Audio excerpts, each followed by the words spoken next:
Study with team Banaras में आप सभी का स्वागत है। तो दोस्तों, आज के टॉपिक में डिस्कस करने वाले हैं धनंजय यशवंत चंद्रचूड़ के बारे में। आज के टॉपिक में जानेंगे कि आखिर हैं ये कौन धनंजय यशवंत चंद्रचूड़।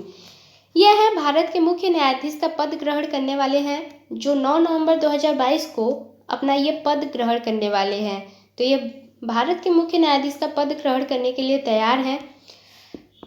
मुख्य न्यायाधीश की नियुक्ति का अधिकार भारत के राष्ट्रपति को होता है। भारत के मुख्य न्यायाधीश उदय उमेश ललित ने अपने नए उत्तराधिकारी के तौर पर जस्टिस डी.वाई. चंद्रचूड़ के नाम की सिफारिश की थी, जिसके बाद अपनी शक्तियों का प्रयोग करते हुए भारतीय राष्ट्रपति द्रौपदी मुर्मू ने जस्टिस धनंजय यशवंत चंद्रचूड़ को भारत का नया मुख्य न्यायाधीश नियुक्त किया है। 9 नवंबर 2022 को जस्टिस धनंजय यशवंत चंद्रचूड़ भारत के 50वें मुख्य न्यायाधीश के रूप में शपथ लेंगे। तो जैसा कि आप लोगों को बता देते हैं कि उदय उमेश ललित मतलब कि यूयू ललित 8 नवंबर 2022 को सेवानिवृत्त होंगे। उनके बाद जस्टिस धनंजय यशवंत मतलब कि उनके एक दिन बाद 9 नवंबर 2022 को यह अपना शपथ ग्रहण करेंगे। नवंबर को भारत के मुख्य न्यायाधीश उदय उमेश ललित अपने पद से सेवानिवृत्त होंगे, जिसके बाद 9 नवंबर को चीफ जस्टिस ऑफ इंडिया पद की कमान डी.वाई. चंद्रचूड़ संभालेंगे। चीफ जस्टिस ऑफ इंडिया बनने के पूर्व धनंजय यशवंत चंद्रचूड़ 13 मई 2016 को सर्वोच्च न्यायालय के न्यायाधीश बनाए गए थे। इन्होंने इलाहाबाद हाई कोर्ट और बॉम्बे हाई कोर्ट में भी न्यायाधीश की भूमिका निभाई है। अब देखेंगे कि चीफ जस्टिस डी.वाई. चंद्रचूड़ का जीवन परिचय। अब इनके थोड़ा जीवन परिचय के बारे में जान लेते हैं कि ये कौन थे। तो भारत के 50वें मुख्य न्यायाधीश डी.वाई. चंद्रचूड़ का पूरा नाम धनंजय यशवंत चंद्रचूड़ है, जो 11 नवंबर 1959 को महाराष्ट्र के मुंबई शहर में पैदा हुए हैं। इनके पिता वाई.वी. चंद्रचूड़ भारत के 16वें मुख्य न्यायाधीश के रूप में चुने गए थे और अपने कार्यकाल के दौरान वह सबसे लंबे समय तक मुख्य न्यायाधीश के रूप में सेवा देने वाले व्यक्ति हैं। इनकी माता का नाम प्रभा चंद्रचूड़ है, जो एक शास्त्रीय संगीतकार हैं।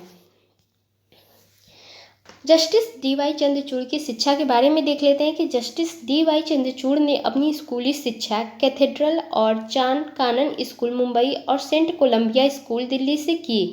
उन्होंने सेंट स्टीफंस कॉलेज नई दिल्ली से इकोनॉमिक्स में बीए किया और इन्होंने 1979 में वहां से स्नातक की उपाधि प्राप्त की।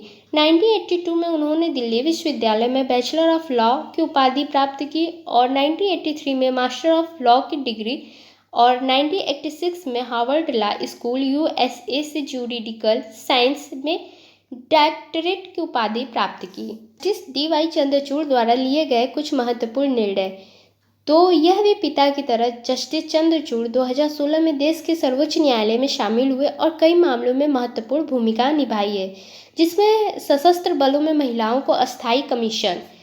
तो सुप्रीम कोर्ट में जस्टिस चंद्रचूड़ की अगुवाई वाली बेंच ने एक ऐतिहासिक फैसले में भारतीय सशस्त्र बलों और भारत सरकार को कमांड पोस्टिंग सहित सशस्त्र बलों में महिला अधिकारियों को अस्थायी कमीशन देने का निर्देश दिया।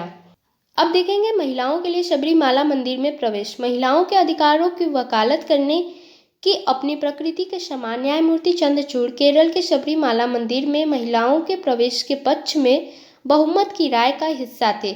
उन्होंने कहा कि मंदिर में महिलाओं के प्रवेश पर रोक असंवैधानिक है। न्यायमूर्ति चंद्रचूड़ इस फैसले पर तब भी टिके रहे जब 9 न्यायाधीशों की एक बड़ी पीठ ने पिछले फैसले पर समीक्षा का फैसला किया। अब है धारा 377 को अपराध मुक्त करना।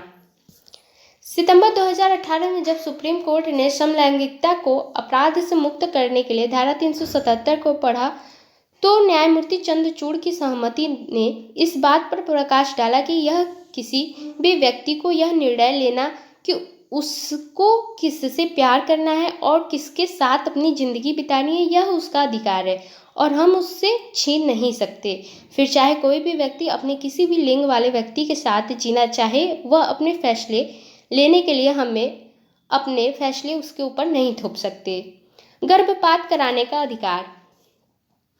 तो सुप्रीम कोर्ट को जस्टिस चंद्रचूड़ की अगुवाई वाले बेंच ने हाल ही में कहा कि वैवाहिक स्थिति में गर्भपात कराने के किसी के अधिकार की जरूरत नहीं पड़नी चाहिए। इस निर्णय को अंतिम निर्णय माना गया था। अगला है कि हदिया केस। लव जिहाद के इस मामले में न्यायमूर्ति चंद्रचूड़ की शीर्ष अदालत की खंडपीठ ने वयस्क महिला के स्वायत्तता के अधिकार और उसकी शादी और धर्म अपनाने के विकल्प के बारे में निर्णय के अधिकार पर जोर दिया। अब देखेंगे राइट टू प्राइवेसी का अधिकार। तो ये सब जितना है ये इनके महत्वपूर्ण निर्णय थे। तो दोस्तों आज के लिए बस इतना ही। अगर आप लोगों को वीडियो अच्छी लगती है तो वीडियो को लाइक करना ना भूलिए और साथ ही साथ नए हैं चैनल पे तो चैनल को सब्सक्राइब जरूर करिएगा कि आप लोगों का प्यार और मोटिवेशन हम लोगों को ऐसी वीडियो लाने के लिए प्रेरित करेगा। मिलेंगे अगले वीडियो में, तब तक के लिए बाय बाय।